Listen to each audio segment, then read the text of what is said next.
Hello students, my self Priya, your chemistry faculty at competition. So students, आज हम JEE advance जो कल paper हुआ था उसका पेपर 2 का केमिस्ट्री का सॉल्यूशन करेंगे। तो सबसे पहले फर्स्ट क्वेश्चन देखते हैं। जैसे कि जो फर्स्ट क्वेश्चन थे वो न्यूमेरिकल आंसर टाइप थे, तो इसमें पहला ही क्वेश्चन जो था वो सॉल्युबिलिटी प्रोडक्ट से रिलेटेड था, जिसमें हमें ये दिया था कि अगर H2SO4 और Na2SO4 एक सॉल्यूशन में प्रेजेंट हैं जिनकी कॉन्सेंट्रेशन गिवन है, तो आपको मोलर सॉल्युबिलिटी निकालनी है PbSO4 की। तो देखो PbSO4 जो है वो डिसोसिएट होता है to give Pb2 plus and SO4 2 और इसका KSP गिवन है 1.6 इंटू 10⁻⁻8।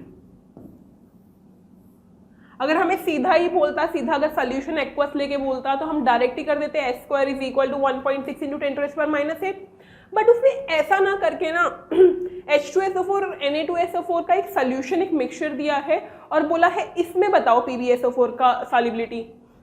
तो मतलब मुझे SO4 2- as a common ion दिया है। तो अगर हम देखें H2SO4 को, तो H2SO4 जो है वो डिसोसिएट करता है to give H plus HSO4 minus, ठीक है। और फिर HSO4 माइनस जो है वो डिसोसिएट करता है to give H plus and SO4 2-। इसका K1 दिया है और इसका K2 दिया है। बोला है K1 बहुत ज़्यादा लार्ज है। अगर K1 बहुत ज़्यादा लार्ज है तो हमें पता है कि पूरा मतलब जो फर्स्ट वाली रिएक्शन है पूरी कंप्लीटली फॉरवर्ड आ गई होगी। तो रिएक्शन हमारे पास यहाँ पर कंप्लीटली ये 1 बन गया होगा और ये भी 1, क्योंकि कॉन्सेंट्रेशन इसकी 1 दी है। तो H2SO4 कंप्लीटली डिसोसिएट हो गया to give H plus and HSO4 minus, जिसके कारण इनका 1-1 कॉन्सेंट्रेशन हुआ होगा, ठीक है। लेकिन K2 जो है वो कम है। K2 कितना है? 1.2 इंटू 10⁻⁻², इतना है K2, ठीक है। और हमें Na2SO4 दिया है, जहां से मुझे पता है SO4 2- की कॉन्सेंट्रेशन जो है वो बराबर है किसके? 1.8 इंटू 10⁻⁻² के। इसके बराबर है कॉन्सेंट्रेशन SO4 2- की, ओके। अब अगर आप कॉन्सेंट्रेशन देखो हो क्या रहा है, इस वाले अगर मैं इक्विलिब्रियम की बात करूं तो ये 1 है ऑलरेडी, ओके, और ये भी ऑलरेडी 1 है। बट जो SO4 2- है वो किसकी वजह से प्रेजेंट है? 1.8 इंटू 10⁻⁻² की वजह से प्रेजेंट है, ठीक है। मतलब जो अपने पास SO4 2- की कॉन्सेंट्रेशन है उसकी वजह से, जो Na2SO4 से आ रहा है उसकी वजह से यहाँ पर सल्फेट प्रेजेंट है। अगर आप इसका QC निकालो, अगर इस वाले टाइम पे अगर हम इसका QC निकालें तो वो Kc से ज्यादा आएगा, मतलब रिएक्शन बैकवर्ड शिफ्ट करेगी, HSO4- का फॉर्मेशन ज्यादा होगा। तो हम बोल सकते हैं 1.8 इंटू 10⁻⁻², x घटा दिया इसमें से, मतलब कुछ अमाउंट x का घटा होगा इसमें से, ठीक है, क्योंकि रिएक्शन बैकवर्ड जा रही है तो इसमें से भी कुछ अमाउंट x का घटा होगा जो कि रिएक्ट किया होगा और इसमें कुछ ऐड हुआ होगा। अब क्योंकि x की अमाउंट ज्यादा नहीं होगी, क्योंकि देखो ऑलरेडी SO4 2- जो है वो 0.018 प्रेजेंट है ऑलरेडी। अगर वो 0.018 प्रेजेंट है तो उसमें से कुछ अमाउंट जो x का घटा होगा वो 1 से और भी कम होगा। तो हम बोल सकते हैं ये almost equal to 1, this is almost equal to 1 because x is very very small then 1, okay. Now अगर हम SO4 2- concentration into H plus divide by HSO4- करें और उसको इक्वल पुट करें 1.2 इंटू 10⁻⁻² के, तो यहाँ पर क्या हो जाएगा? 1.8 into 10⁻⁻² minus x into 1 divide bye 1। इसको सॉल्व करके x की वैल्यू निकालेंगे तो 0.6 इंटू 10⁻⁻²। तो SO4 2- का कॉन्सेंट्रेशन कितना बचा होगा? कितना बचा होगा? 1.2 इंटू 10⁻²। इतना कॉन्सेंट्रेशन SO4 2- का बचा होगा, ओके। इतना कॉन्सेंट्रेशन हमारे पास SO4 2- का रहा होगा। अब SO4 2- का कॉन्सेंट्रेशन हमें पता है। अब देखो यहां से अगर हम देखें, यहां से इसकी सॉल्युबिलिटी अगर S है तो इसकी भी S होगी, बट क्योंकि SO4 2- कॉमन आयन है तो उसकी वजह से x और ऐड हो जाएगा और x की वैल्यू कितनी है? 1.2 इंटू 10⁻², ठीक है। और इसके कंपैरेटिवली S जो है वो नेग्लिजिबल होगा हमारे पास, तो हमारे पास क्या आ जाएगा? S into 1.2 into 10⁻² is equal to 1.6 into 10⁻8। तो S की वैल्यू जो सॉल्युबिलिटी को रिप्रेजेंट करेगी that is equal to this.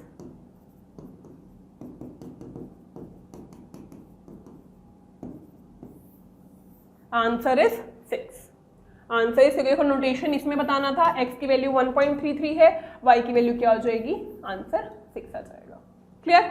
तो बेसिकली आपको SO4 2- की कॉन्सेंट्रेशन फाइंड आउट करनी थी और फिर वहां से सॉल्युबिलिटी प्रोडक्ट वाले फार्मूला में लगा के, एक्सप्रेशन में लगा के S की वैल्यू कैलकुलेट करनी थी।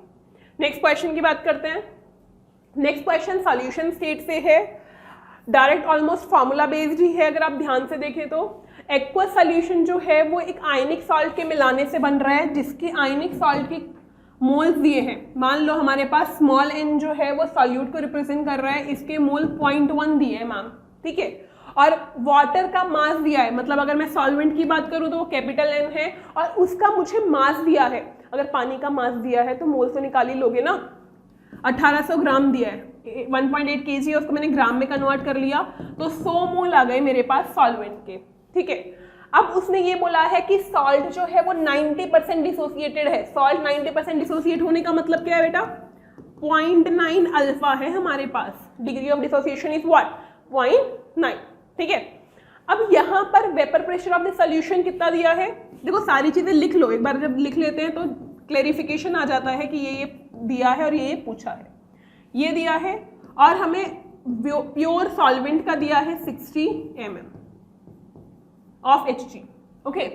आपको N निकालना है तो क्योंकि ये आयनिक सॉल्ट है तो ऑफ कोर्स की बात है इसमें वॉन ऑफ फैक्टर यूज होगा और एक इक्वेशन होती है, अगर आप एक्सप्रेशन होता है जो न्यूमेरिकल्स के लिए यूज किया जाता है, P0 - PS divide by PS is equal to IN divide by N।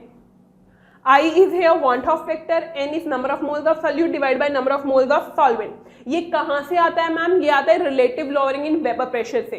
Relative lowering in vapour pressure को अगर आप मॉडिफाई करोगे तो एक एक्सप्रेशन आता है जो कि यूज होता है टू कैलकुलेट न्यूमेरिकल्स, ओके। तो यहाँ पर मेरे पास P0 प्रेजेंट है 60, दिस इज 59.724, यहाँ पे 59.724 is equal to I into 0.1 divide by 100, ठीक है। इसको जब आप सॉल्व करोगे तो I की वैल्यू जो है वो 4.6 आ जाएगी। I comes out to be equal to 4.6। Calculation तो आप कर ही लोगे। तो यहाँ पर I का जब डिग्री, जब हम डिसोसिएशन देखते हैं, डिसोसिएशन के लिए I जो होता है वो बराबर होता है 1 + N - 1 alpha. N - 1 into alpha is equal to 3.6। N की वैल्यू तो मेरे को निकालनी है, अल्फा कितना दिया है 0.9। कैलकुलेशन बिल्कुल इजी हो गई। मतलब जो आयंस, जो आयनिक सॉल्ट है वो टोटल नंबर ऑफ आयंस 5 में टूट रहा होगा और फिर जाकर हमारे पास डिग्री ऑफ डिसोसिएशन 0.9 था, जिससे हमें वॉन्ट ऑफ फैक्टर 4.6 मिल रहा होगा। तो आंसर इज व्हाट, 5। तो देखो इजी था क्वेश्चन, बस यहाँ पे थोड़ा सा कैलकुलेशन पार्ट था, फिर उसके बाद दोबारा कैलकुलेशन बहुत इजी थी। नेक्स्ट क्वेश्चन, हाँ जी नेक्स्ट क्वेश्चन है। नेक्स्ट क्वेश्चन इलेक्ट्रोकेमिस्ट्री से है। देखो पहले हमारे पास सॉल्युबिलिटी प्रोडक्ट का था, फिर सॉल्यूशंस का था, अब इलेक्ट्रोकेमिस्ट्री यूज हो गया। यहाँ पर हमें 3 स्ट्रॉन्ग इलेक्ट्रोलाइट्स दिए हैं और उन 3 स्ट्रॉन्ग इलेक्ट्रोलाइट्स में से 2 इलेक्ट्रोलाइट्स का लिमिटिंग मोलर कंडक्टिविटी डायरेक्ट दी है, ठीक है, और एक की इन दी फॉर्म ऑफ ग्राफ दी है, ओके। तो देखो कैसे इस क्वेश्चन को प्रोसीड करना था। सबसे पहले आप ये देखो कि ये जो इलेक्ट्रोलाइट जो गिवन है ऑलरेडी, उनकी बात कर लेते हैं। मुझे क्या गिवन है, UMYP गिवन है। ये टूटेगा कैसे, इसका डिसोसिएशन आना चाहिए। डिसोसिएशन करेक्टली हमें करना होगा। कैसे टूटेगा, M जो है वो टोटल आयन इसके बनेंगे, UP+ होगा और PYM- होगा। ये बहुत बार हम देखते हैं, हम लोगों ने सॉल्युबिलिटी प्रोडक्ट जब करते हैं तब भी देखते हैं डिसोसिएशन। यहाँ पर हमारे पास जो केटायन है, ठीक है, उसके जो पैरों में है वो उसका स्टोइचियोमेट्रिक कोएफिशिएंट है और जो एनायन के पैरों में है वो उसका चार्ज है। सेम यहाँ पे वही चीज हो रही है, सेम इसके साथ ऐसा हो रहा है, ठीक है। तो यहाँ पर हमारे पास अगर मैं lambda limiting molar conductivity of this UMYP लिखूं तो ये किसके बराबर आएगा, M of lambda naught of UP+ plus P of lambda of Y M minus, यही तो होगा, यही तो हम बोलते हैं ना कि टोटल आयंस के एडिशन के बराबर होता है उस इलेक्ट्रोलाइट का लिमिटिंग मोलर कंडक्टिविटी। तो देखो हमें दिया है, इसका दिया है 25 और इसकी वैल्यू 100, तो ये कितना है total 250 m into 25 plus 100 into p. Solve कर दो, 10 is equal to m plus 4p। First equation आ गई हमारे पास, this is your first equation. Okay clear. ऐसे ही सेम हम इक्वेशन बना सकते हैं इस इलेक्ट्रोलाइट के लिए, VmXn के लिए। VmXn के लिए सेम इक्वेशन अगर हम बनाते हैं तो नेक्स्ट पेज पे बना लेते हैं। VmXn ये किस में डिसोसिएट करेगा बेटा, ये डिसोसिएट करेगा अपने पास MVn plus NXm minus. Okay, अब हमारे पास limiting molar conductivity of this electrolyte will be equal to m into lambda naught of Vn plus n lambda naught xm minus। Okay, तो यहां पर अब इसकी वैल्यू कितनी दी है, इसकी वैल्यू दी है ma'am 440। Okay, m into Vm plus की 100, ओके, और xm माइनस की 80, तो 80 n। ओके, तो 0 से 0 कैंसिल हो गया दोनों तरफ। अब 2 से 22 is equal to 5m plus 4n। This is your second equation in m and n। ये फर्स्ट इक्वेशन थी m और p में, वो m और n में। अब हमारे पास थर्ड इलेक्ट्रोलाइट बचा है कौन, ZmXn। इसके लिए लेमडा नॉट ही नहीं पता मेरे को, पहली बात तो चलो ये तो पता है, आयंस का पता है, बट लेमडा नॉट का आइडिया भी नहीं है। तो मैम कैसे निकाले लेमडा नॉट, उसके लिए आपको एक ग्राफ दिया है। अब आपको ये इक्वेशन याद होनी चाहिए, lambda is equal to lambda naught B root C. ये इक्वेशन हम यूज करते हैं, है ना। तो अब अगर यहाँ पर आपको लेमडा नॉट निकालना है, तो लेमडा नॉट निकालने के दो तरीके हैं। कैसे निकाल सकते हैं, आपको देखो 0.01 पे लेमडा दिया है और 0.04 पे दिया है, तो आपके पास दो इक्वेशन बन जाएंगी। उन दो इक्वेशन को आप सॉल्व कर लो, आपके पास लेमडा नॉट आ जाएगा।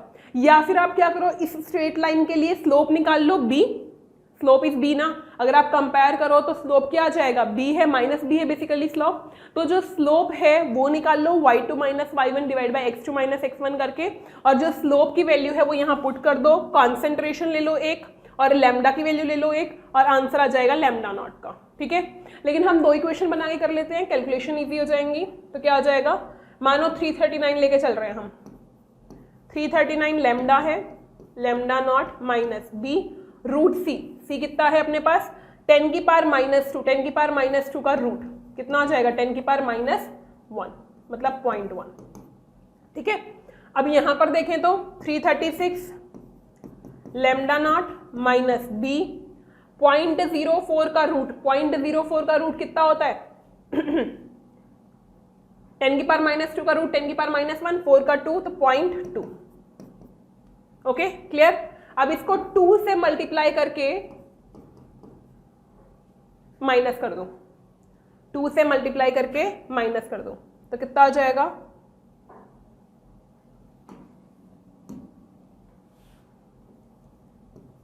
$678 is equal to 2 lambda naught minus 0.2 B naught. ठीक है, अब ये माइनस करेंगे वैल्यूज, तो ये कैंसिल हो गई आपस में, तो कितना बचा, 2 4 3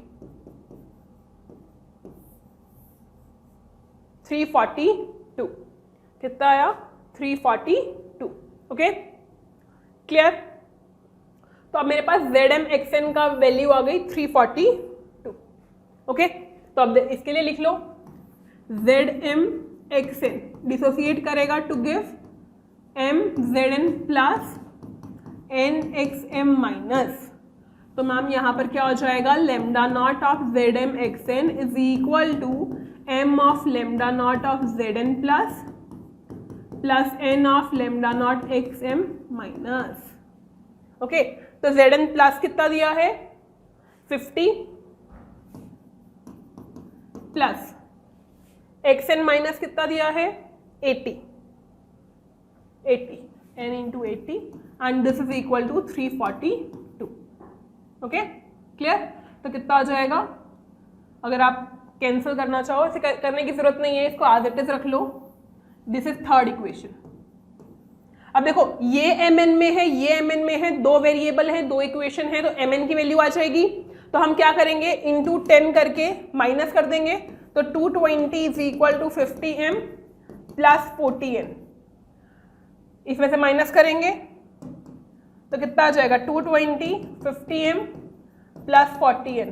तो माइनस माइनस माइनस ये कैंसिल हो जाएगा, 40n बचेगा इज इक्वल टू 221. तो n की वैल्यू कितनी आ जाएगी, 410, 220 और 261. तो n की वैल्यू अराउंड 3 आ गई. n की वैल्यू अराउंड 3 आ गई, 3 आएगी अराउंड, है ना. तो 3 आ गई, तो n की वैल्यू अगर 3 है तो यहाँ पुट करो 22 is equal to 5m plus 12. तो 5m इज इक्वल टू 10 आ गया. तो m की वैल्यू कितनी आ गई, 2. m की वैल्यू 2, यहाँ पुट करो 8, तो p की वैल्यू भी 2. तो पूछा क्या है, m plus n plus p कितना होगा, तो 3 plus 2 plus 2 that is equal to 7. Clear. ठीक है. तो देखो क्वेश्चन जो था, क्वेश्चन अच्छा क्वेश्चन था, बट पेशेंटली करना था ये क्वेश्चन. ठीक है, आपको पेशेंटली जो है वो ये आयंस में डिसोसिएट करना था, क्योंकि अगर आपने आयंस को थोड़ा भी इधर उधर किया तो आपका आंसर गलत आ जाएगा. और फिर उसके बाद इक्वेशंस बनानी थी और उन इक्वेशंस को सॉल्व करना था. और ये इक्वेशन याद रखनी थी, दिस इज वेरी इंपॉर्टेंट. जो ग्राफ आपको दिया है उस ग्राफ कौन सी इक्वेशन से ग्राफ आता है वो इक्वेशन हमें याद होनी नेसेसरी है to find out the limiting molar conductivity of this electrolyte. Clear. Next fourth question, I think ये हो गया.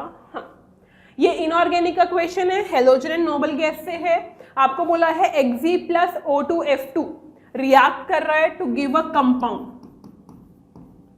तो देखो XgO2F2 जो है ये फ्लोरिनेटिंग एजेंट है, इसको फ्लोरिनेट कर देगा to give you XgF2 plus O2.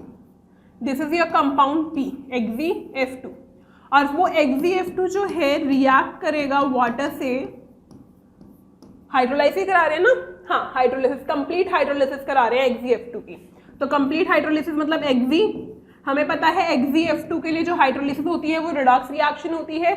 यहाँ पर जो +2 में होता है 0 में चला जाता है, -2 0 में, और HF बन जाता है. अगर हम इस रिएक्शन को बैलेंस करें तो बैलेंस करने पे क्या हो जाएगा, यहाँ पे 2 आएगा, ये हाफ हो जाएगा. ये हो गई balancing, this is balanced. Okay. तो इसने पूछा है 1 मोल XgF2 जो है वो डिसोसिएट होने पे कितना, हाइड्रोलाइज होने पे कितना HF दे रहा है, तो 2 मोल HF दे रहा है. तो answer is 2. Answer is 2. Clear. Next question. Next question में देखो, नेक्स्ट क्वेश्चन फिर इनऑर्गेनिक से है. इसमें बोला है थर्मल डिकम्पोजिशन कर रहे हैं AgNO3 का. तो देखो AgNO3 जब डिसोसिएट होता है, डिकम्पोज करता है, तो it will give you Ag2O plus NO2. But हमें पता है कि सिल्वर का जो ऑक्साइड है that is not thermally stable, it will again dissociates to give Ag plus O2. तो हमें 2 गैस मिली, एक NO2 मिली और एक O2 गैस मिली. उसने क्वेश्चन में ये बोला है कि जिस गैस में नंबर ऑफ अनपेयर्ड इलेक्ट्रॉन ज्यादा हैं, जिस भी गैस में नंबर ऑफ अनपेयर्ड इलेक्ट्रॉन ज्यादा हैं उसके एंटी बॉन्डिंग मॉलिक्यूलर ऑर्बिटल के इलेक्ट्रॉन्स बताओ. ठीक है. तो NO2 में जब अगर आप देखो तो इसका स्ट्रक्चर ऐसा बनता है, लुईस-डॉट स्ट्रक्चर बना लेना. लुईस-डॉट स्ट्रक्चर में इसके पास एक अनपेयर्ड इलेक्ट्रॉन नाइट्रोजन के ऊपर आता है. ठीक है. तो एक अनपेयर्ड इलेक्ट्रॉन है इसके पास. और अगर मैं इसकी बात करूं O2 की, तो O2 की आप देखो डाई क्या है, ये होमो एटॉमिक मॉलिक्यूल है, 2 एटम से मिलके बना है. मॉलिक्यूलर ऑर्बिटल थ्योरी एप्लीकेबल है यहाँ पर. तो अगर मैं इसकी कॉन्फ़िगरेशन लिखूं, sigma 1s2 1s*2 2s2 2s*2 2pz2 pi2px2 pi2py2 pi2px*1 pi2p*1. ठीक है, क्योंकि इन दोनों की एनर्जी सेम होती है इसलिए एक इलेक्ट्रॉन गया है, पेयरिंग नहीं हुई यहाँ पे. तो यहाँ पर कितने अनपेयर्ड इलेक्ट्रॉन है मैम? 2 अनपेयर्ड इलेक्ट्रॉन है। तो किसमें अनपेयर्ड इलेक्ट्रॉन ज़्यादा है? ऑफ कोर्स ही बात है, ऑक्सीजन में ज़्यादा है, तो मतलब इसको हम नहीं कंसिडर करेंगे। और हमसे क्या पूछा है? इसका पूछा है, तो 2, 4, 5 और 6, so answer is 6। Clear? Okay, next question चलते हैं। ऑर्गेनिक का क्वेश्चन दिया है, रिएक्शन सीक्वेंस है, क्या दिया है हमें? एक एल्काइन है और अल्कीन है, Na इन लिक्विड अमोनिया। तो देखो Na in liquid ammonia, metal in liquid ammonia क्या करता है? रिडक्शन करता है। किसका रिडक्शन करता है? वो डबल बॉन्ड को हाथ नहीं लगाता, डबल बॉन्ड जैसा है वैसा का वैसा वहाँ पे रहेगा। किसको रिएक्ट कराएगा? अल्काइन को। ट्रिपल बॉन्ड को कहाँ कन्वर्ट करता है? डबल बॉन्ड में। बट डबल बॉन्ड भी कौन सा? सिर्फ ट्रांस वाला। ये चीज़ ध्यान रखेंगे। अगर हमें लिक्विड अमोनिया में मेटल लेना है तो that will convert alkyne to the trans alkene. Okay, ठीक है मैम। तो यहाँ पर बनेगा क्या? अब देखो अपने पास 1, 2, 3, 4, बहुत बच्चों ने शायद कार्बन भी गलत कर दिया, तो कार्बन ध्यान रखेंगे। कार्बन हमारे पास यहाँ पर कितने हैं? 4 हैं। ठीक है, तो यहाँ पर अब ये C डबल बॉन्ड C बनेगा ट्रांस का, तो मिथाइल अगर ऊपर जाएगा तो ये कंपाउंड नीचे आएगा। तो देखो ये दिया है, ऐसा है कार्बन C ट्रिपल बॉन्ड, ऐसे लिख लो, ठीक है, ताकि इजी रहे। अब Na in liquid ammonia, do what? Reduction reaction. ये ऐसा है, ये ऐसा, तो मिथाइल ऊपर आ जाएगा और H इधर और H इधर। जस्ट अ सेकेंड, एक CH2 रह गया ना, एक CH2 रह गया, CH2 C double bond C CH3 H H, this is the product. Okay, clear? तो फर्स्ट स्टेप में हमारे पास ट्रांसअल्कीन बन गई। अब नेक्स्ट में ब्रोमीन एक्सेस में ऐड किया है। देखो सीधी सी बात है, सामने डबल बॉन्ड बैठा है, तुमने ब्रोमीन का अटैक करा दिया, तो ब्रोमीन जाके डबल बॉन्ड पे एडिशन रिएक्शन ही करेगा। और क्योंकि 2 डबल बॉन्ड है तो उसने एक्सेस लेके चला है, मतलब वो सब डबल बॉन्ड को ब्रोमीन से रिएक्शन करा रहा है। तो अब यहाँ पर क्योंकि हमें पता है ब्रोमीन का एडिशन जो है वो एंटी एडिशन होता है, और ये ट्रांसअल्कीन है और ये सिसअल्कीन है, तो यहाँ पर ब्रोमीन की स्टीरियोकेमिस्ट्री भी डिफाइंड होगी, बिल्कुल होगी। तो सिस पे एंटी एडिशन होता है तो क्या होता है? रेसमिक मिक्सचर का फॉर्मेशन। रेसमिक मिक्सचर मतलब कि अगर एक ब्रोमीन वेज पे है तो दूसरा ब्रोमीन डैश पे आएगा, एक ब्रोमीन अगर वेज पे है तो दूसरा ब्रोमीन डैश पे आएगा। और यहाँ पर अगर ट्रांस है तो ट्रांस के लिए क्या हो जाएगा? ट्रांस के लिए हमारे पास दोनों ब्रोमीन जो हैं वो सेम पे आएंगे, क्योंकि वो मीजो दिखाता है ना, तो वेज या वेज पे ही रहेंगे, या डैश पे ही रहेंगे, कहीं भी शो कर दो। ठीक है, अब देखो, अब आप बोलोगे कि मैम यहाँ पे स्टीरियोकेमिस्ट्री इतनी ज़्यादा आपने स्पेसिफिक क्यों नहीं ली? मतलब आपकी कहाँ से मर्जी हो गई कि आपने यहाँ डैश ले लिया, यहाँ वेज ले लिया, इन दोनों को वेज पे, ऐसा क्यों नहीं किया कि इन दोनों को डैश पे क्यों नहीं लिया, इसको वेज पे क्यों नहीं लिया, इसको डैश पे क्यों नहीं लिया? क्योंकि जो नेक्स्ट स्टेप है वो देखो जरा ध्यान से। नेक्स्ट स्टेप में वो एल्कोहलिक क्यूएच ऐड कर रहा है, एल्कोहलिक क्यूएच ऐड कर रहा है, मतलब वो HBr का रिमूवल करा के डबल बॉन्ड बना रहा है। मतलब उसको मतलब नहीं है ब्रोमीन कहाँ अटैच है कहाँ नहीं, उसको तो डबल बॉन्ड बनाना है। तो स्टीरियोकेमिस्ट्री हम फिक्स क्यों करें, है ना? तो अब हमें HBr निकालना है। अब यहाँ पर HBr जो है कहाँ कहाँ से रिमूव होगा? एक तो ये HBr रिमूव होगा और एक इधर ये H इधर इसका और ब्रोमीन इसका। अब यहाँ पे ट्रिपल बॉन्ड क्यों नहीं बना? पहली बात तो ट्रिपल बॉन्ड नहीं बनेगा क्योंकि एल्कोहलिक क्यूएच है, NaNH2 होता तो बनता, है ना? और दूसरा यहाँ पर अपने को बोला है sp हाइब्रिडाइज्ड कार्बन एटम नहीं बनना चाहिए। मतलब क्वेश्चन में ऑलरेडी आपको हिंट दिया है, क्वेश्चन में बोल के चल रहा है कि भाई मेरे को तो ऐसा ही चाहिए, है ना? तो यहाँ पर अपने पास क्या क्या बन जाएगा? ये CH double bond CH double bond CH2, एक तो ये बन गया। दूसरा, अब यहाँ पर ये H यहाँ होगा और ये H यहाँ होगा, तो देखो ये ब्रोमीन और ये H रिमूव नहीं हो सकता। अब बोलो क्यों नहीं हो सकता? क्योंकि हम E2 एलिमिनेशन करा रहे हैं और E2 एलिमिनेशन के लिए ब्रोमीन और H को एंटी पेरिप्लिनर होना पड़ता है, ठीक है। तो मतलब यहाँ पर जो ये H है ये वाला रिमूव होगा और इसके साथ H इधर वाला रिमूव होगा, तो यहाँ पर अपने पास डाईइन ऐसे बनेगा। वैसे भी उसने बोला ही था ना कि टेट्राइन बन रहा है, तो टेट्राइन तो तभी बनेगा ना जब आप अलग अलग कार्बन से हाइड्रोजन लेके रिमूव करोगे HBr, तो ये टेट्राइन बन गया 4 इन। अब बोला कितने आइसोमर बनेंगे इसके, आइसोमर कितने बनेंगे, ये आइसोमेरिज्म शो नहीं करेगा, ये नहीं करेगा, ज्योमेट्रिकल आइसोमेरिज्म शो नहीं करता ना, ये ज्योमेट्रिकल आइसोमेरिज्म शो करेगा, बिल्कुल करेगा। इस पे जो है सारी कंडीशन सेटिस्फाई हो रही हैं। स्टेरिक वो रोटेशन हिंडर्ड है, बिल्कुल है। फिर ग्रुप डिफरेंट है, बिल्कुल है। तो सिस और ट्रांस दोनों शो करेगा और ये शो नहीं करेगा, तो आंसर इज 2, क्योंकि 2 आइसोमर का फॉर्मेशन होगा, एक यहाँ पर E बनेगा और एक Z बनेगा। Clear? Next question. Next question फिर हमें किसका दिया है, ऑर्गेनिक केमिस्ट्री का दिया है, रिएक्शन सीक्वेंस ही है। देखो एडवांस में ऐसे क्वेश्चन आते ही हैं कि हमें रिएक्शन सीक्वेंस दिया हो, और इसमें क्या पूछा है कि मिथाइलिन ग्रुप कितने होंगे प्रोडक्ट में। देखो अगर आप रिएक्शन सीक्वेंस की रिएक्शंस देखो तो आई थिंक सारी रिएक्शंस फेमिलियर रिएक्शंस हैं, कोई टफ रिएक्शंस नहीं है।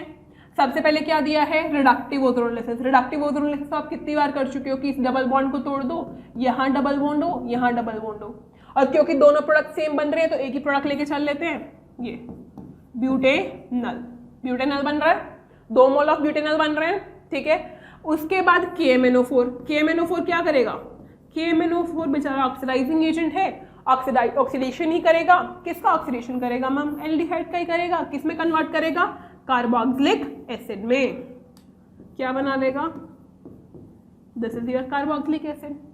फिर उसके बाद NaOH ऐड किया, NaOH अपने पास सॉल्ट बनाएगा, एसिड बेस रिएक्शन होगी, फास्टेस्ट रिएक्शन होती है, कार्बोक्सिलेट बनेगा, सोडियम कार्बोक्सिलेट। और ये सोडियम कार्बोक्सिलेट की फिर इलेक्ट्रोलिसिस भी कराई है उसने, और ये कॉलबेस इलेक्ट्रोलिसिस कहलाती है। जब हम सोडियम सॉल्ट कार्बोक्सिलेट्स की इलेक्ट्रोलिसिस करते हैं, जैसे कॉलबे इलेक्ट्रोलिसिस बोलते हैं, जिसमें Na2CO3, अगर आप एक और मॉलिक्यूल ले लो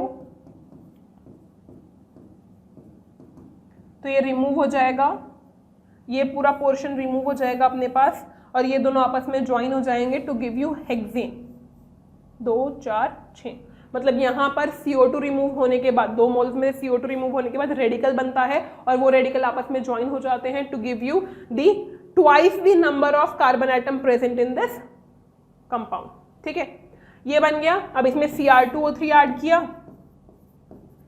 हाई टेम्परेचर प्रेशर, सीधी सी बात है, Cr2O3 क्या करता है, रेडिकल का फॉर्मेशन करता है, यहाँ पे रिंग बनाता है, और फिर वो रिंग जो है वो एरोमेटाइज हो जाती है, तो हमारे पास बेंजीन का फॉर्मेशन होगा। और बेंजीन में सिर्फ CH प्रेजेंट होता है, CH2 प्रेजेंट नहीं होता। कुछ बच्चों ने क्या किया होगा, यहाँ पे साइक्लोहेक्सेन बना के चले आए होंगे। साइक्लोहेक्सेन नहीं बनाना, एरोमेटाइजेशन हो रहा है, बेंजीन का फॉर्मेशन हो रहा है, और अगर बेंजीन बन रहा है तो मिथाइलिन जो ग्रुप रहेंगे वो 0 रहेंगे। So answer is 0। Clear? Next question. हाँ जी, ये मॉलिक्यूल सिर्फ देखने में थोड़ा बड़ा लग रहा है, डरावना लग रहा है, बट क्वेश्चन बहुत इजी है। आपको ये बोला है अगर ये एक मॉलिक्यूल P का कंप्लीट ऑर्गेनालाइज होता है तो बताओ कितने कायरल मॉलिक्यूल्स बनेंगे। तो सबसे पहले ऑर्गेनालिसिस कर दो, इसको तोड़ो, डबल बॉन्ड हो, डबल बॉन्ड हो, इसको तोड़ो, डबल बॉन्ड हो, डबल बॉन्ड हो, इसको तोड़ो, डबल बॉन्ड हो, डबल बॉन्ड हो, इसको तोड़ो, ऐसे बनाते चले जाओ। कंप्लीट ऑर्गेनालिसिस कराना है ना, और रिडक्टिव ऑर्गेनालिसिस वैसे ही है। तो देखो स्टार्टिंग से देखते हैं क्या बनेगा, इथेनॉल CH3CH2 बना सबसे पहले, फिर उसके बाद ऐसा कुछ कंपाउंड बन रहा है,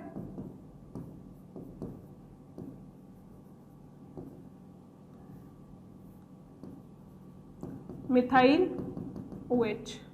अब क्योंकि यहां पर प्लेन ऑफ सिमेट्री है तो ये ऑप्टिकली इनएक्टिव है, ये भी ऑप्टिकली इनएक्टिव है, नो कायरल एटम प्रेजेंट। यहाँ पर जो ऑलरेडी कायरल था वो भी ऑप्टिकली इनएक्टिव हो गया। नेक्स्ट कंपाउंड क्या है, this double bond O, this OH CH3 double bond OH। इसमें नहीं है ऐसा कुछ भी प्लेन ऑफ सिमेट्री टाइप, तो यहाँ हो जाएगा। नेक्स्ट में क्या है, double bond O, double bond O, OH CH3, ठीक है। नेक्स्ट क्या है, डबल बॉन्ड हो, यहाँ पर ये OH CH3, ठीक है। नेक्स्ट में क्या है,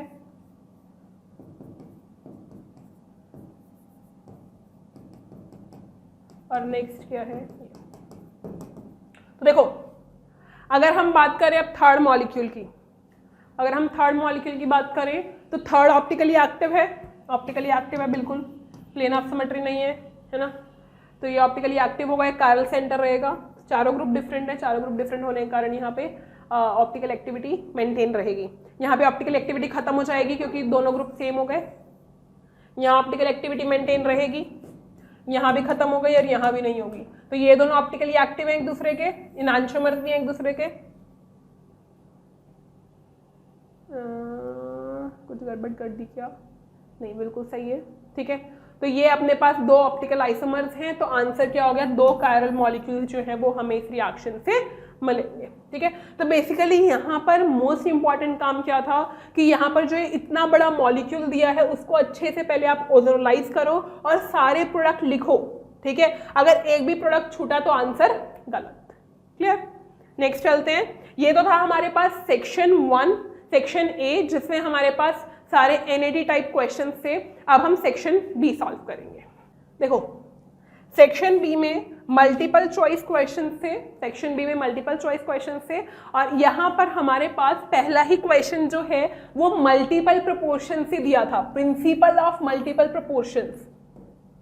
मतलब किसने सोचा था कि प्रिंसिपल ऑफ मल्टीपल प्रोपोर्शन से क्वेश्चन आएगा। देखो सबसे पहले तो मल्टीपल प्रोपोर्शंस होता क्या है, देखो जैसे मान लो अपने पास दो एलिमेंट्स हैं, H2 है वो O2 से रिएक्ट करके वाटर बना रहा है, और H2 है वो O2 से रिएक्ट करके H2O2 बना रहा है, मतलब डिफरेंट टाइप ऑफ कंपाउंड बन रहे हैं सेम एलिमेंट से मिलके, ठीक है। अब इसका अगर मान लो सेम मास 2 ग्राम है, इसका भी 2 ग्राम है, दोनों का मास सेम है, एक एलिमेंट का मास सेम कर दिया मैंने, ठीक है। इसका 2 ग्राम है, वो 16 ग्राम से रिएक्ट करके 18 ग्राम वाटर बना रहा है, ठीक है। 2 ग्राम हाइड्रोजन 16 ग्राम ऑक्सीजन से 18 ग्राम वाटर बना रहा है, और यहां पर 2 ग्राम इससे 32 ग्राम से रिएक्ट करके 34 ग्राम बना रहा है। तो लॉ ऑफ मल्टीपल प्रोपोर्शंस ये बोलता है कि अगर आपके पास इनका मास सेम है, इनके मोल सेम है, इनका एक एलिमेंट का अगर कॉम्पोजिशन सेम है, तो नेक्स्ट जो आप दूसरा एलिमेंट मिक्स करके मिला रहे हैं, मतलब बना रहे हैं, रिएक्ट करके बना रहे हैं, वो जो एलिमेंट है उसके मास का या फिर उसके मोल्स का जो रेशियो रहेगा वो क्या रहेगा, होल नंबर रहेगा, ठीक है। जैसे यहाँ पे 16 और 32 1:2, क्लियर, ओके। तो सेम कंसेप्ट हमें यहां लगाना था। सबसे पहले क्या दिया है ऑप्शंस में, चलो पहले कि एम्पेरिकल फार्मूला अगर कंपाउंड 3 का ये है तो कंपाउंड 2 का एम्पेरिकल फार्मूला ये होना चाहिए। इसने एम्पेरिकल फार्मूला के टर्म्स में डील किया है, ठीक है। तो देखो है क्या कि अगर हमारे पास P के 3 एटम्स हैं, अगर P 3 है, P देखो दोनों में सेम है, आप ऐसे भी कर सकते हो कि P जो है वो Q से रिएक्ट करके, ऑफ कोर्स ही बात है, P3Q4 बना रहा है, मतलब 3P और 4Q रिएक्ट करके अपने पास P3Q4 बना रहे होंगे। ऐसे अगर मैं इसके लिए लिखूँ तो 3P प्लस 5Q जो है वो मिलके P3Q5 बना रहे होंगे। तो अगर हम यहाँ पर 3 मोल ले ले, सेम ले ले P को, तो इसके 4 और इसके 5 रिएक्ट करेंगे, मतलब जो रेशियो रहेगा वो 4:5 रहना चाहिए, 4:5 रेशियो रहना चाहिए। अब मुझे ये देखना है जो वेट इन्होंने दिया है क्या उस वेट से भी 4:5 रेशियो आ रहा है। तो अगर 4:5 रेशियो आ रहा है तो जो ए स्टेटमेंट है ये सही स्टेटमेंट है। तो इसके लिए अगर मैं देखूं यहाँ पर, आप क्या करो, 1 ले लो, 1 ग्राम ले लो P को, 1 ग्राम P के लिए Q निकालो कितना कितना आ रहा है सबके लिए, ताकि एक चीज सेम हो जाए ना, एक को सेम लेना पड़ेगा। तो इसको 1 लिया तो यहाँ पे 50 से 50 डिवाइड किया, 1 आया। ऐसे इसको अगर 1 लिया तो 44.4 से डिवाइड करेंगे इसको, तो ये कितना हो जाएगा, 4 और 5/4, ऐसा ही होगा, ठीक है। और अगर हम इसको देखें तो 1, तो ये 6/4, मतलब 2, या 6/4 ही रख लो इसको, क्लियर, ओके। तो अब अगर हम देखें तो 1 और 1 ग्राम पी के लिए सेकंड और थर्ड के लिए रेशियो क्या रहेगी क्यू की 6/4 इंटू 4/5, तो 6/5 रेशियो आई, जो कि गलत है। यहाँ 4/5 आ रही है, वो 6/5 आ रही है, तो मतलब ये पॉसिबल नहीं है कि अगर इंपेरिकल फॉर्मूला P3Q4 होगा तो कंपाउंड 2 का P3Q5 होगा। दिस इज रॉन्ग स्टेटमेंट, ठीक है, ये स्टेटमेंट हमारे पास रॉन्ग है। क्लियर है ये चीज? सेकेंड पॉइंट, इंपेरिकल फॉर्मूला अगर कंपाउंड 3 का P3Q2 है तो एटॉमिक वेट, ये इजी है एटॉमिक वेट निकालना। कैसे निकालेंगे? देखो इंपेरिकल फॉर्मूला दिया है ना अपने को, तो एम्पेरिकल फॉर्मूला हम निकालते कैसे हैं? जो परसेंटेज दिया है divide by their mass molecular atomic weight, ठीक है। तो अब हमारे पास इसका 3 दिया है, हमने एग्जैक्टली मान लिया, इसका 2 दिया है, तो हमारे पास इसका एटॉमिक वेट किसका है? कंपाउंड 3 का ना, तो 40 divide by atomic weight P is equal to, या आप क्या करो 40 डिवाइड बाय 20, ठीक है, 40 डिवाइड बाय 20, और इसका कितना हो जाएगा 60 डिवाइड बाय 45 क्यू का। हम उल्टा लेके चल लेते हैं, हम एम्पेरिकल फॉर्मूला निकाल लेते हैं यहाँ से। तो 5 12 3 4, तो यहाँ पर 2, तो P 2 आ रहा है और Q 4/3 आ रहा है, मतलब P3Q2, तो ये स्टेटमेंट सही है, ये स्टेटमेंट सही है। हमने क्या किया, हम लोग इंपेरिकल फॉर्मूला निकालते हैं ना, तो कैसे निकालते हैं? जो भी परसेंटेज मास दिया है divide by their atomic weight, और उससे वैल्यू निकालते हैं। तो मैंने वही किया यहाँ पे, मैंने जो एटॉमिक वेट P और Q का दिया था वो पुट करके थर्ड कंपाउंड के लिए इंपेरिकल फॉर्मूला निकाला, तो वो सेम आ रहा है, तो आंसर इज करेक्ट। नेक्स्ट सी में अगर हम देखें, सी के लिए अगर हम देखें कि इंपेरिकल फॉर्मूला अगर 2 का PQ है, 2 का अगर PQ है, तो हमारे पास फर्स्ट कंपाउंड का P5Q4 होना चाहिए, ठीक है, P5Q4 होना चाहिए। तो अगर आप रेशो देख लो ना, रेशो देखो, रेशो यहाँ पर अगर मैं P का 1 लेके चल रही हूँ, इसका भी 1, क्योंकि अगर हम इसका 1 लें तो PQ 4/5 आ जाएगा ना। तो रेशो देखो Q और Q का 2 और उसके लिए 2 और 1 के लिए 5/4 रेशो आ रहा है, 5/4 रेशो आ रहा है ना, ठीक है। तो यहाँ भी तो यही हो रहा है 1/5/4, तो ratio is same, ratio is same, तो सी डी सही है। देखो लॉ ऑफ मल्टीपल प्रोपोर्शन लगाया मैंने सिंपल, मैंने क्या किया दोबारा देख लो एक बार, कंपाउंड 2 है, इसके लिए PQ था, तो कंपाउंड 1 के लिए PQ 4/5 हो गया। तो यहाँ पे अगर P की वैल्यू 1 है तो Q का रेशियो कितना आ रहा है 1 divide by 4/5, that is equal to 5/4। तो Q जो है उनका रेशियो 5/4 है, और मैंने अगर P को 1 लेके यहाँ पे जब निकाला था तो इसके लिए 1 और इसके लिए 5/4 आ रहा था, जो कि सही था, तो सी ऑप्शन इज करेक्ट। अब D की बात करें, D में देखो अगर एटॉमिक वेट गिवन है हमें 70 और 35, किसके लिए 1 के लिए, देखो 1 के लिए 50/70 P हो गया, और Q कितना हो गया 50/35, 5 7 5 10, तो P जो है 5 आया, Q जो है वो 10 आया, तो PQ2 आएगा ना कि P2Q, तो D भी गलत है, तो B और C आंसर सही है। बस आपको ये इंफॉर्मेशन होनी चाहिए कि मल्टीपल प्रोपोर्शंस का लॉ क्या है। नेक्स्ट क्वेश्चन, नेक्स्ट क्वेश्चन देखेंगे, इलेक्ट्रोकेमिस्ट्री से थोड़ा सा रिलेट है ये। आपको ये बताना है कि एंट्रोपी से रिलेटेड इक्वेशंस कौन सी सही हैं।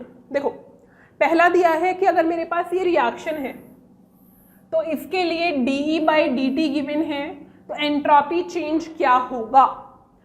अब इस चीज का आपको पता होना चाहिए, फॉर्मूला हम पढ़ते भी हैं थर्मोडायनामिक पैरामीटर्स में, एंट्रोपी इसके इलेक्ट्रोकेमिस्ट्री के केस में, कि delta S is equal to NF dE cell by में dt,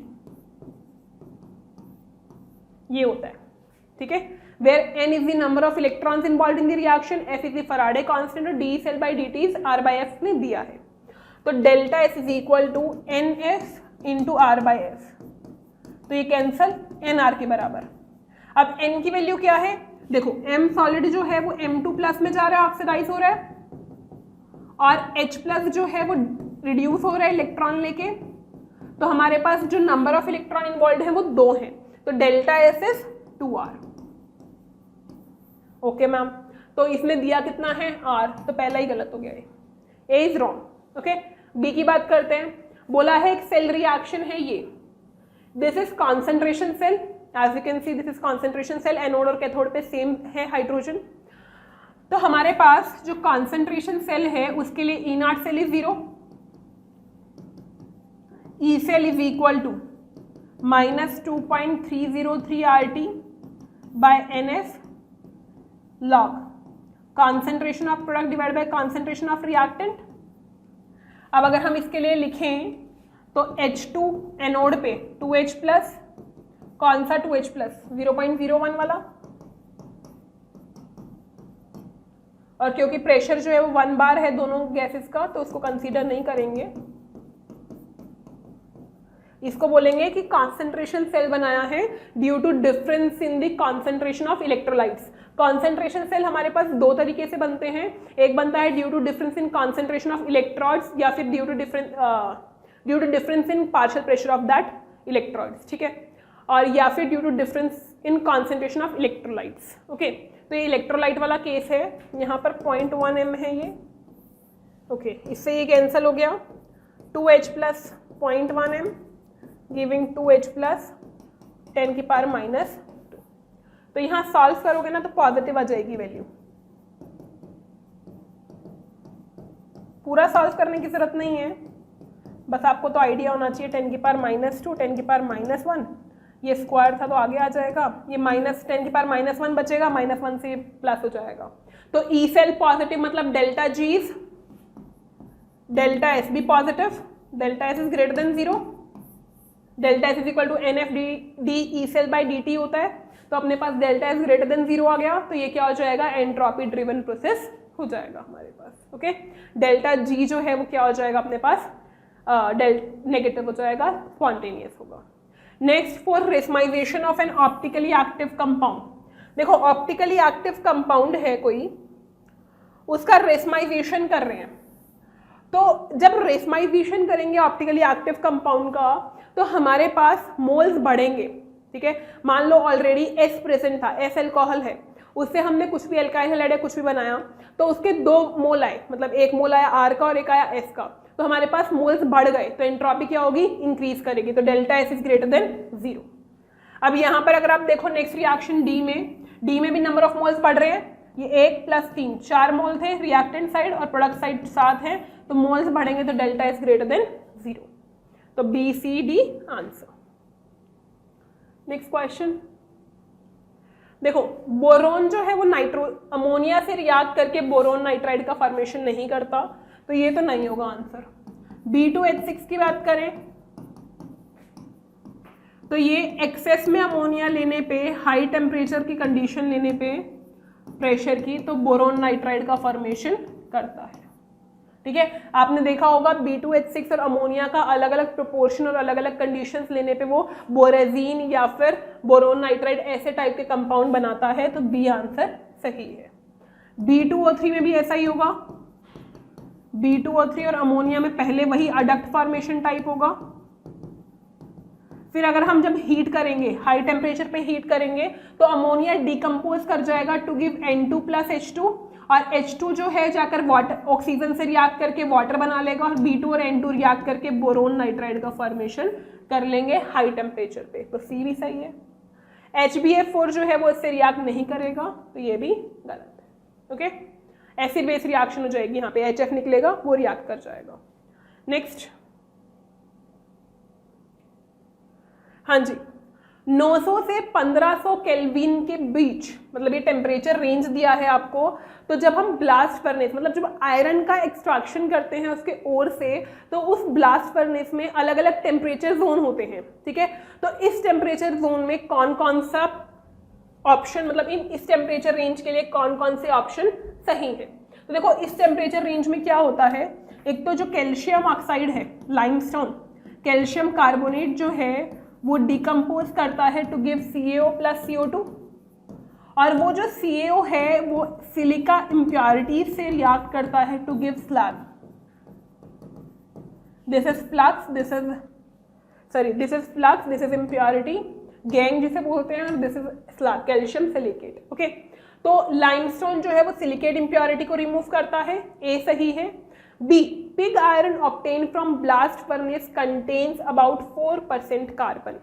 देखो ये जो लाइन है ये एनसीईआरटी में लिखी है, बट ये तब है आफ्टर, मतलब ये इस टेम्परेचर रेंज में नहीं है। जब हम लोगों ने मेल्ट करके इससे हाई टेम्परेचर पे आयरन जब ऑब्टेन करते हैं, पूरा आयरन हमें मिल जाता है, तो वो iron in the form of pig iron मिलता है, जिसमें 4% कार्बन होता है और कुछ सिलिका इम्प्योरिटीज होती है, मतलब कुछ ट्रेस ऑफ इम्प्योरिटीज होते हैं सिलिकन का, फॉस्फोरस का। ओके, तो ये इसके लिए पॉसिबल नहीं है। फिर CO2 जो है, जो निकली है, वो कार्बन से रिएक्ट करके CO का फॉर्मेशन करती है इस केस में, ये भी सही है। और इसमें NO2 प्रेजेंट नहीं होता, तो डी गलत है। तो A and C are options. हाँ जी, ये क्वेश्चन तो मतलब आप कितनी बार कर चुके हो। ये जो रिएक्शन सीक्वेंस है वो आप बहुत बार कर लेते हो अपने नोट्स में भी, तो डायरेक्ट याद रहता है कि ऐसे ऐसे लिखना है। देखो सबसे पहले हमें एनहाइड्राइड दिए AlCl3 की प्रेजेंस में बेंजीन के साथ, तो फ्रिडलक्राफ्ट एसाइलेशन टाइप रिएक्शन होगी। P जो बनेगा वो कुछ ऐसा बनेगा।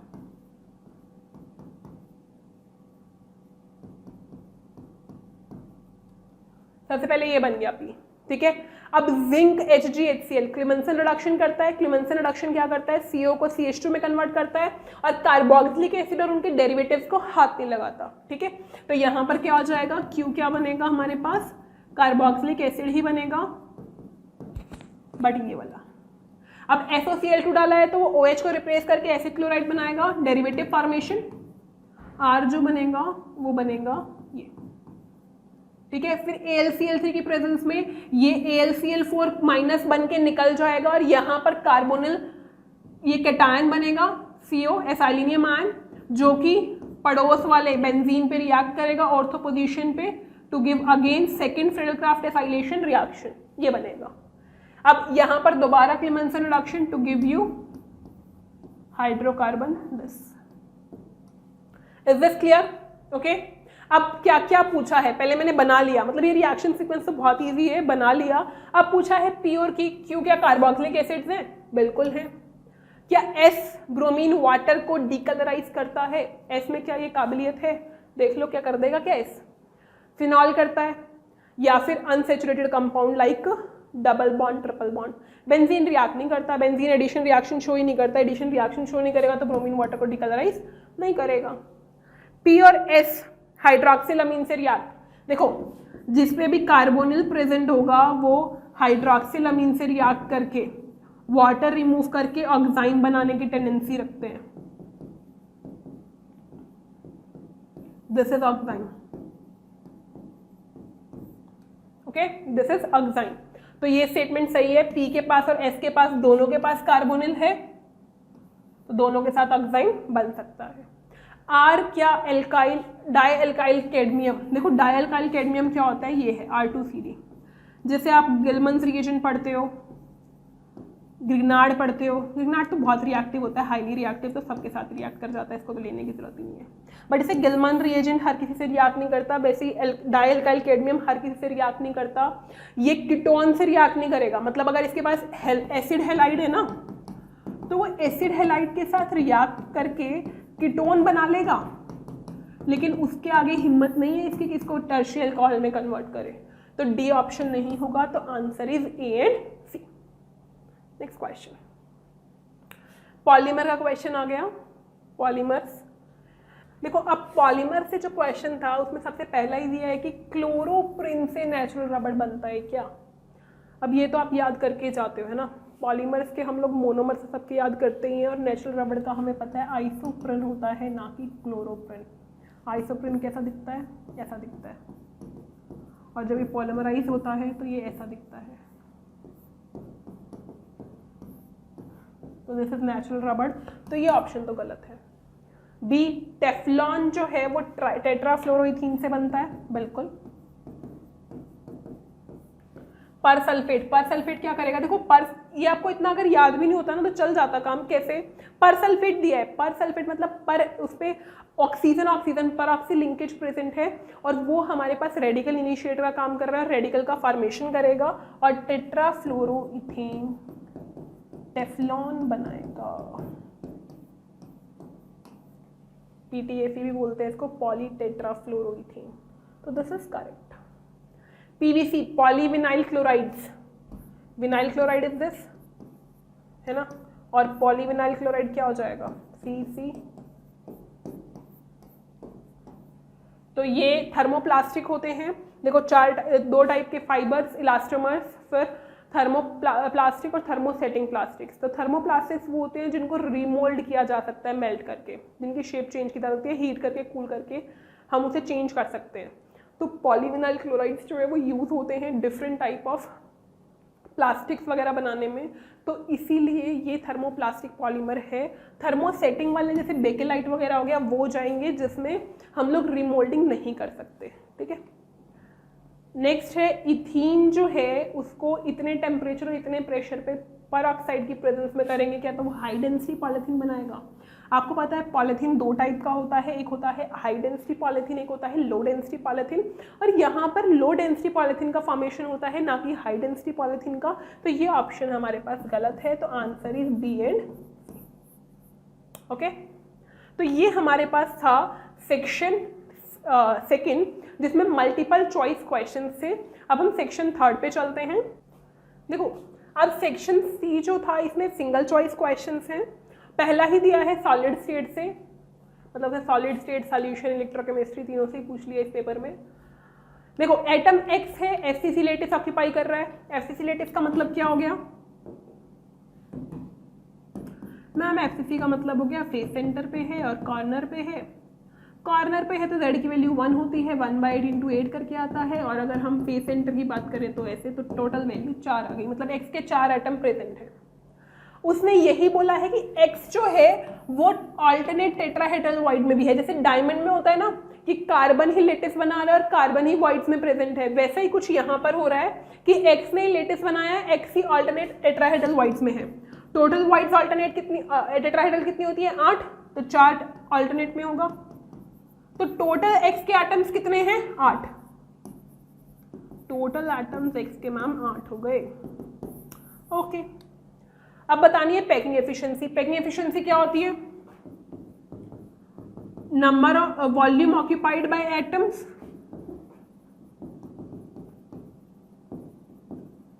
टोटल वॉल्यूम ऑफ क्यूब, मतलब जो भी वो पैकिंग है, इनटू 100।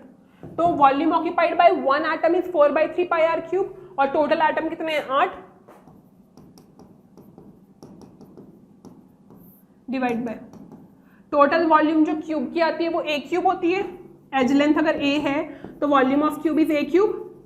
अब a और r का रिलेशन निकालना है। तो देखो हमारे पास एक टेट्राहेड्रल वॉइड में है और एक कॉर्नर पे है, मतलब अगर मैं क्यूब बनाऊं, यहाँ पर ये क्यूब है मान लो, तो ये क्यूब है, यहाँ पर ऑल्टरनेट टेट्राहेड्रल वॉइड में एटम प्रेजेंट है, तो इन दोनों के बीच में नियरेस्ट डिस्टेंस होगा which is equal to √3a/4। तो हमारे पास क्या हो जाएगा, 2r is equal to √3a/4। तो √3a is equal to 8r, तो a is equal to 8r में। यहाँ पर FCC वाला मत लगाना, बहुत सारे ये क्वेश्चन करके आए होंगे √2a is equal to 4r करके, बट ऐसा नहीं है। जो मिनिमम डिस्टेंस, जो क्लोजेस्ट डिस्टेंस है दो एटम्स के बीच में, वो √3a/4 है। तो ये बस यहाँ पुट कर दो, 8r में √3 का क्यूब, तो 32/3 pi r cube, 3√3, 64 × 8r cube into 100। R cube से आर क्यूब गया, 32 2, 3 से 3, √3 पाई बाय में 16 × 100। इसको जब आप सॉल्व करोगे तो ऑलमोस्ट 34% समथिंग आना चाहिए। सॉल्व करेंगे एक बार,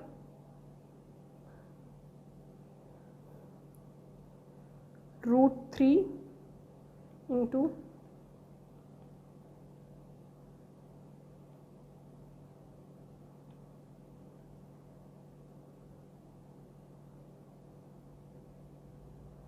34% के अराउंड आ रहा है। तो इसने बोला ना क्लोजेस्ट बताओ, क्लोजेस्ट किसके है, तो 35 के क्लोजेस्ट है, तो answer is B. Next question, हाँ जी, नेक्स्ट क्वेश्चन दिया है HClO3 की रिएक्शन HCl के साथ। तो देखो ये आप अगर ध्यान से देखो तो ये +5 ऑक्सीडेशन स्टेट में है, -1 में है, तो दोनों आपस में कॉम प्रपोर्शनेशन रिएक्शन करेंगे और Cl2+ वाटर बना लेंगे। जैसे क्लोरीन का in presence of water disproportionation reaction होती है, HClO3 HCl बनता है। यहाँ पर कॉम प्रपोर्शनेशन टाइप हो रहा है, और ये जब ओजोन से रिएक्ट करेगा तो Cl2O3 बनेगा, जो कि डाइमराइज कर जाएगा टू गिव यू Cl2O6। तो आंसर क्या हो गया अपने पास? C. This is paramagnetic gas.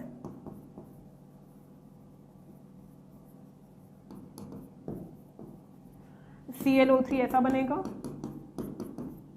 This is unpaired electron. ठीक है, वैसे तो हम HClO3 का डायरेक्ट डिकम्पोजिशन करते हैं हीट करके, तो ClO3 डायरेक्ट बनता है, और फिर उसका हम क्या कर देते हैं, डाइमराइजेशन करा देते हैं। ठीक है, नेक्स्ट क्वेश्चन। नेक्स्ट फिर इनऑर्गेनिक से है, इसमें बोला है, डायरेक्ट ही बोला है कि PbNO3 का ट्वाइस है, तो अगर हम NaCl पानी में डालें, सॉल्यूशन ले लें एक्वस, तो क्या बनेगा? तो देखो पानी में इसका PbCl2 का प्रेसिपिटेट बन जाएगा वाइट, जो कि डिजॉल्व नहीं होता पानी में, लेकिन जब हम इसमें HCl डालेंगे तो हमारे पास PbClO4 की फॉर्मेशन होता है, जिसके कारण ये सॉल्युबिलिटी आती है। ठीक है, अगर इसमें ये लिखा होता कि क्लोरीन भी ऐड किया है साथ में, तो ये PbCl6 बनता। नेक्स्ट, हाँ जी, नेक्स्ट क्वेश्चन जो है ना, नेक्स्ट क्वेश्चन ग्लूकोज बायोमॉलिक्यूल से है। Glucose in presence of aqueous NaOH क्या बनाएगा? देखो पहले तो ये देख के मतलब थोड़ा सा डर लग जाए, बट आप क्या करो, ग्लूकोज को ना एक शॉर्ट फॉर्म में लिख लो।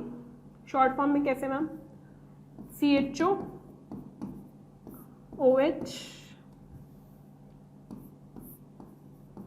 HR, मतलब जो नीचे का पार्ट है वो R की फॉर्म में लिख लिया।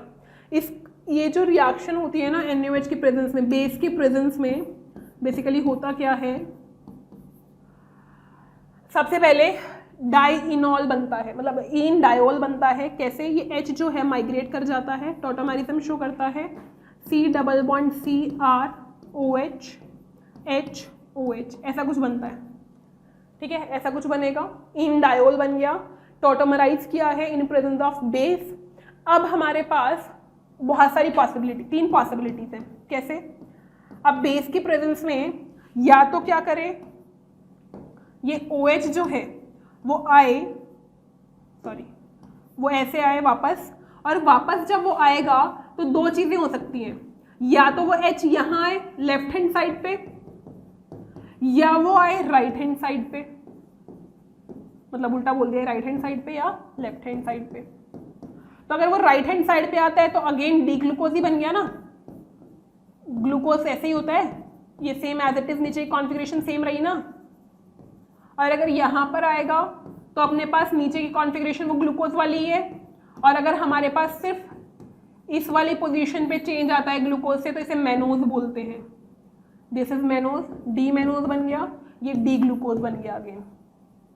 और एक और पॉसिबिलिटी है, क्या पॉसिबिलिटी है, कि हमारे पास ये जो OH का ये वाला H है, ये भी तो माइग्रेट कर सकता है मैम, तो ये यहाँ चला गया, ये यहाँ चला गया, तो अपने पास CH2OH, C double bond O, और नीचे वो एज इट इज ग्लूकोज वाला, दिस इज फ्रक्टोज। तो ये जो है रीअरेंजमेंट टाइप है, टोटोमेरिज्म की वजह से होता है। इसका नाम भी होता है अपने पास लॉबरी डी वेन एंगस्टन, मतलब स्पेलिंग पे थोड़ा ध्यान मत देना, rearrangement. Lobry de Bruyn van Ekenstein transformation, ऐसा कुछ ये ट्रांसफॉर्मेशन कहलाता है। इसमें बेसिकली आपको ये याद रखना है कि जब भी हमारे पास डी ग्लूकोज होगा तो बेस की प्रेजेंस में टोटोमराइज कर जाएगा और इन डायोल बना लेगा, और इन डायोल से 3 पॉसिबिलिटी निकल के आती हैं कि डी ग्लूकोज बन जाए, डी मेनोज बन जाए, या फिर फ्रक्टोज बन जाए। अब इतने सारे प्रोडक्ट में से छांटे कैसे थे? पहले तो ऐसे ही चला रहा है क्योंकि इसमें कोई C डबल बॉन्ड O है ही नहीं। इसमें अगर C डबल बॉन्ड O है, ठीक है, तो यहाँ पर हमारे पास ये कॉन्फ़िगरेशन बिल्कुल अलग आ गया, तो ये भी गलत हो गया। इसमें भी फ्रक्टोज नहीं मतलब है, तो ये भी गलत हो गया, तो आंसर इज C। ओके, तो आंसर हमारे पास क्या था? इसका C था। तो हमने आज पेपर 2 का पूरा कंप्लीट सॉल्यूशन देख लिया है, जो भी न्यूमेरिकल से और multiple choice and single correct questions. Okay, तो आपने देखा सिंगल करेक्ट इतने टफ नहीं थे। मल्टीपल करेक्ट अगर आपने अच्छे से कंसेप्ट को पढ़ा हुआ है तो आप बता सकते थे, क्योंकि मल्टीपल करेक्ट में आपको एक एक ऑप्शन को ध्यान से चूज करना होता है। Thank you.